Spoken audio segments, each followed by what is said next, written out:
1 slow-cooked chicken, 5 different dinners for a family of 4. My family eats almost every single meal at home, which is a lot of cooking, so I'm always looking for ways to streamline the process. And the slow cooker is an excellent way to do that. But we're not huge fans of repeating the same meal over and over again, so I experimented with a new process. I took 1 slow-cooked chicken and tried to make 5 different dinners out of it, and it worked. Our family is a multi-generational family. Last year, my partner and I moved her 84-year-old mom in with us to become her caregivers, so our family consists of 1 kid, 2 adults, and Lola, our senior, who needs soft and low-sodium food, just to make things extra fun. And I don't like her to feel left out at mealtime by serving her something completely different from the rest of the family. So when I make meals, I make the majority of it soft and low sodium for Lola, and then I alter it for the rest of the family so we have a little more sodium, sometimes spice, and more texture. Yesterday I prepped all of this. So in this video, I'm gonna show you how I did it.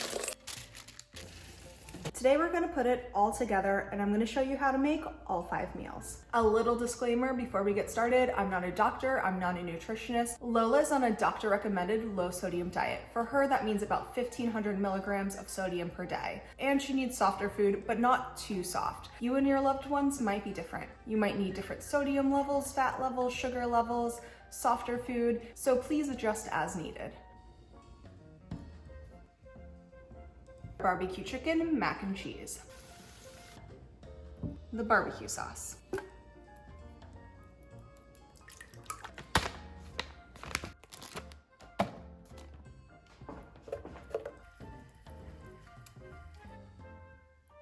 Lower sodium, protein-rich mac and cheese sauce with some veggies in it.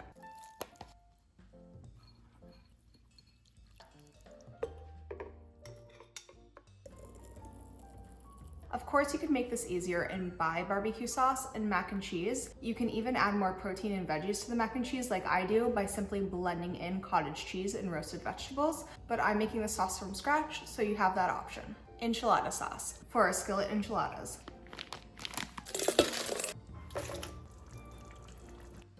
Could you make this even easier? Yes, you could just buy enchilada sauce.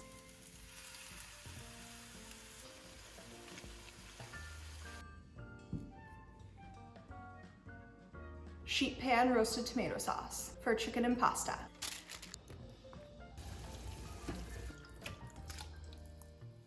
Could you make this even easier? Yes, you could just buy store-bought sauce.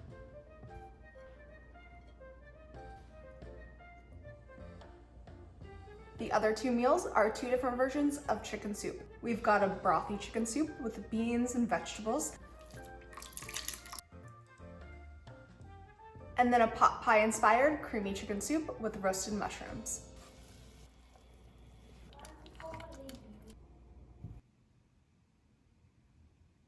Let's get started. First, I'm going to show you how I prepped all of this. And it all started with 1 whole chicken in a crock pot. We're going to divide the chicken so it's the chicken for all 5 meals. And then the broth and vegetables are going to be used for the 2 soups. Slow cooker chicken is one of my go-tos these days. It's perfect if you need softer chicken for a senior because it becomes nice and juicy. And it's easy to build a lot of flavor in it even if you need low sodium. Let me show you how I made it.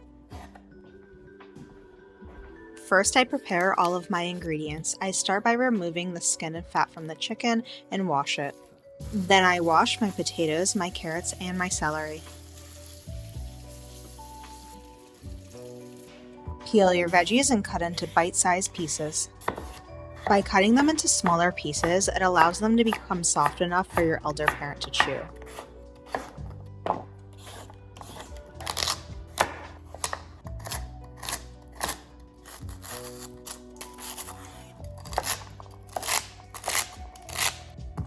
I cut up half an onion and reserve the other half for later.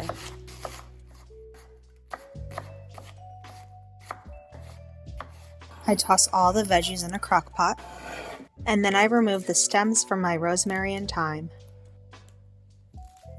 And then I dice these up super small so they're easy for Lola to chew. I toss in some chopped garlic, a bay leaf, paprika, And then I add this no salt chicken seasoning, and this is a really great way to build flavor without sodium. And then I cover it all with some low sodium chicken broth. Of course, homemade is better, but I just went with store-bought today. Mix it all up and then lay your chicken on top. And I try to push it into the juices a little bit. At the 2-hour mark, I flip around my chicken when it's cooking so everything cooks evenly. And then I move this big guy out of the way so it can cook. I set it on high to cook for 4 hours, but you could always do low for 6 or 8. Now we're going to soak our peppers and roast our vegetables that are going to go in the sauces. I'm also roasting extra vegetables to be served with the meals. That way, all I have to do is combine and reheat throughout the week for very easy meals. First up are peppers for enchilada sauce. I'm using a whole bag of these peppers. I remove the stems and I remove all of the seeds. I really take my time to make sure all of the seeds are out because they're what makes it so spicy. And since I'm serving an elder and a kid, I need this to be lower heat. And then I add them to a bowl, add some water until it's totally covered. I allow them to soak for an hour. I placed a bowl on top to make sure that they stayed under the water. Now I move on to preparing the vegetables for the roasted tomato sauce.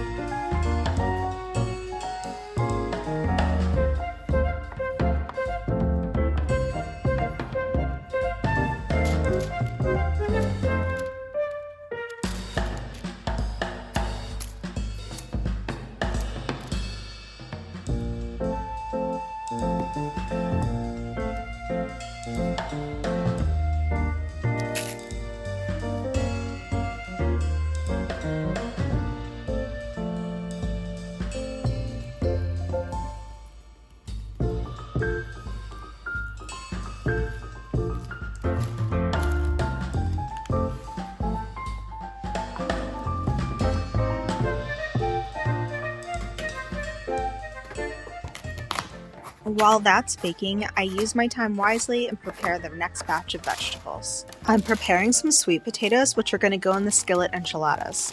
I really love peppers, onions, and corn with enchiladas, so I'm going to prepare that as well. But peppers, onions, and roasted corn are not Lola friendly. I'll be making roasted zucchini for her instead.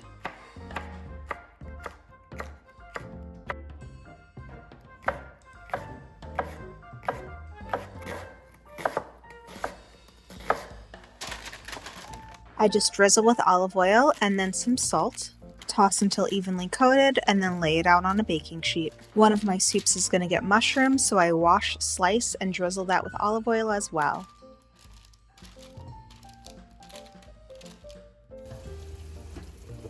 My roasted veggies for my tomato sauce are looking good, so I pull those out. I move them to a bowl so I can use that sheet pan. And then I place the next round into the oven.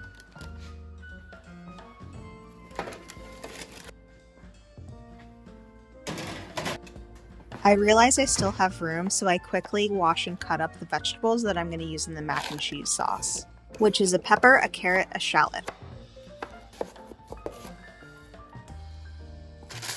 And then I just drizzle that with olive oil as well and toss it in the oven. After about 12 minutes of roasting, I take out my peppers and onions and toss on some frozen corn.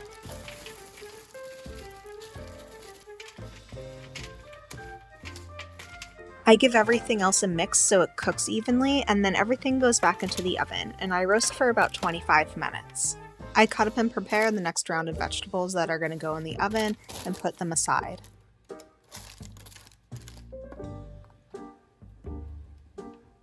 Now it's time to work on some barbecue sauce.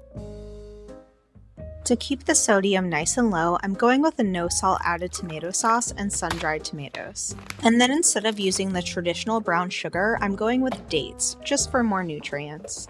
And I am still keeping traditional molasses. We're going to make it nice and tangy with apple cider vinegar. 2 cups of water to thin it out, but you can add more if needed. Liquid smoke, for that smokiness, Worcestershire sauce for a more complex flavor, and a blend of seasoning listed in the recipe. Blend until it's very, very smooth.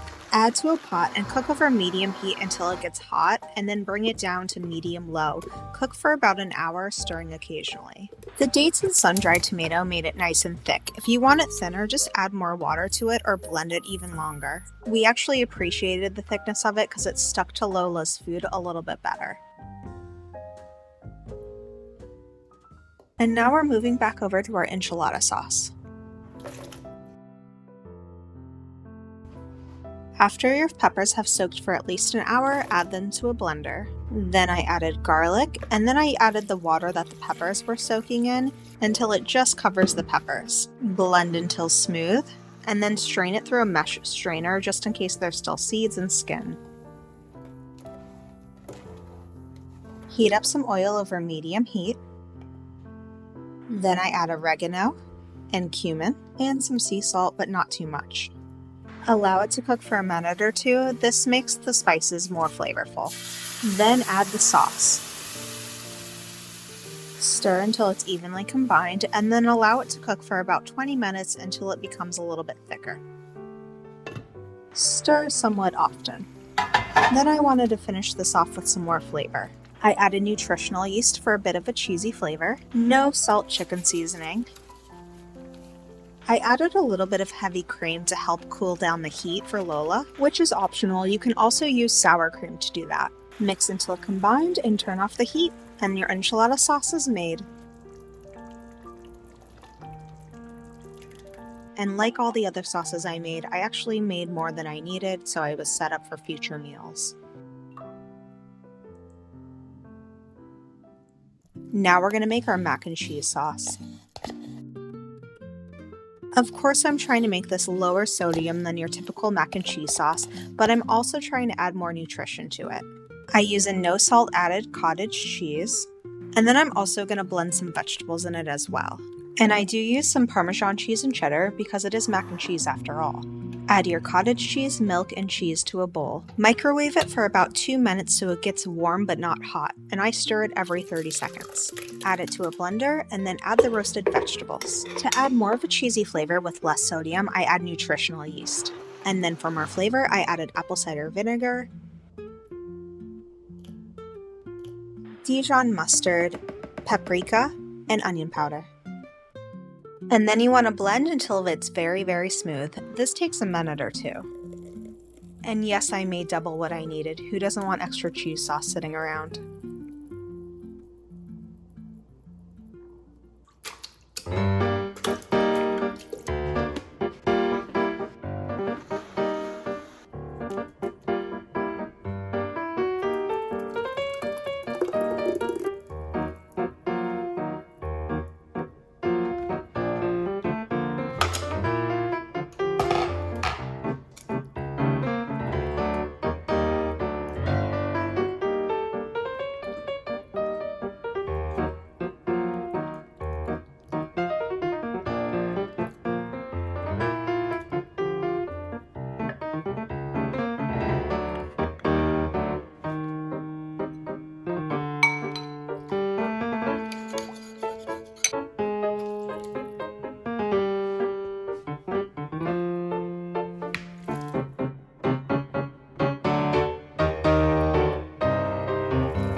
To finish off the night, we're just going to finish off the soups very quickly.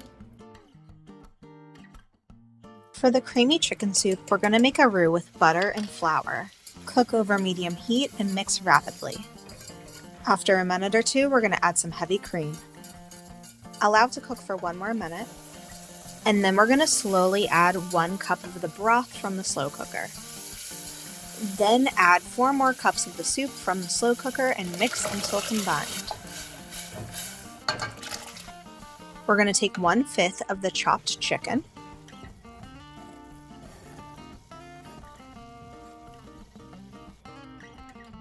And then remember those mushrooms we roasted earlier? I placed mine in a food processor so I can chop them up nice and small so it's easy for Lola to chew.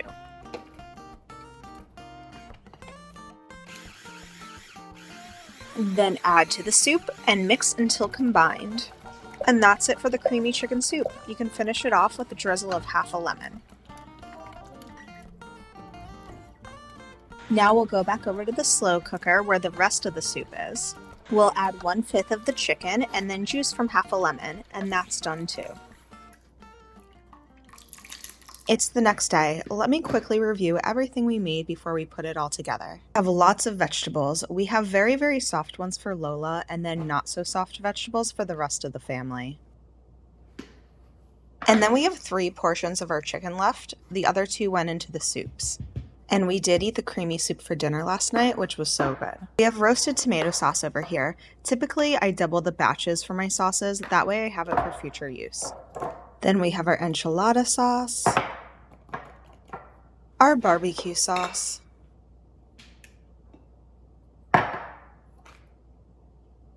the protein-rich hidden veggie mac and cheese sauce. We have our high-protein pasta that we're going to cook up today, corn tortillas that are going to go in the chicken fajita, and then our no salt added black beans. Let's start making some meals.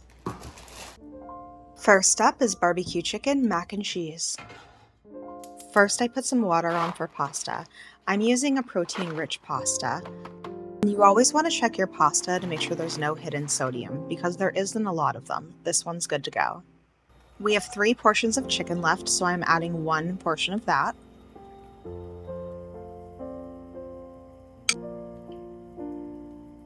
And then I'm adding our barbecue sauce. I did add a little bit of water to it in the pan to thin it out as well. And just lightly reheat everything. You don't want to overcook the chicken. When the pasta water is ready, I just pour in the pasta. I get out another skillet for the mac and cheese sauce. So you actually do not want to heat up your mac and cheese sauce right over the stove. It makes it break up kind of weird. So I just put it in the pan and then I just let the pasta that was hot heat up my sauce. I served it with some roasted broccoli. To bring up the flavor a little bit more for the rest of the family, I added cheese, a little bit of smoked salt, and then I wanted some hot sauce. And the whole family was into this one. We actually don't do a lot of mac and cheese around here, so this felt indulgent, but there was still a ton of nutrients in it, so everybody was happy. Skillet enchiladas. Heat a large pan over medium heat. Add in your sweet potatoes that we roasted yesterday. Drain and rinse a whole can of black beans. Make sure you get the no salt added version. Then add in a portion of chicken, our enchilada sauce, mix it up, and then I added a little more. I took 4 corn tortillas and cut them into strips and then just dropped them in and mixed them up. This allows you to get all of the elements of an enchilada in here without actually having to roll them up. And actually it made the corn tortillas even softer for Lola, which she really liked. She actually wouldn't stop talking about this meal when we made it. It was very, very Lola approved. I go light on the cheese so we're not adding too much sodium to Lola's meal, but I added a little bit more for the rest of the family when serving, and then just cover and turn off the heat so it melts. I served it with avocado, Greek yogurt instead of sour cream, some cilantro. Lola got hers with her soft roasted vegetables, and then the rest of the family got the corn, peppers, and onions.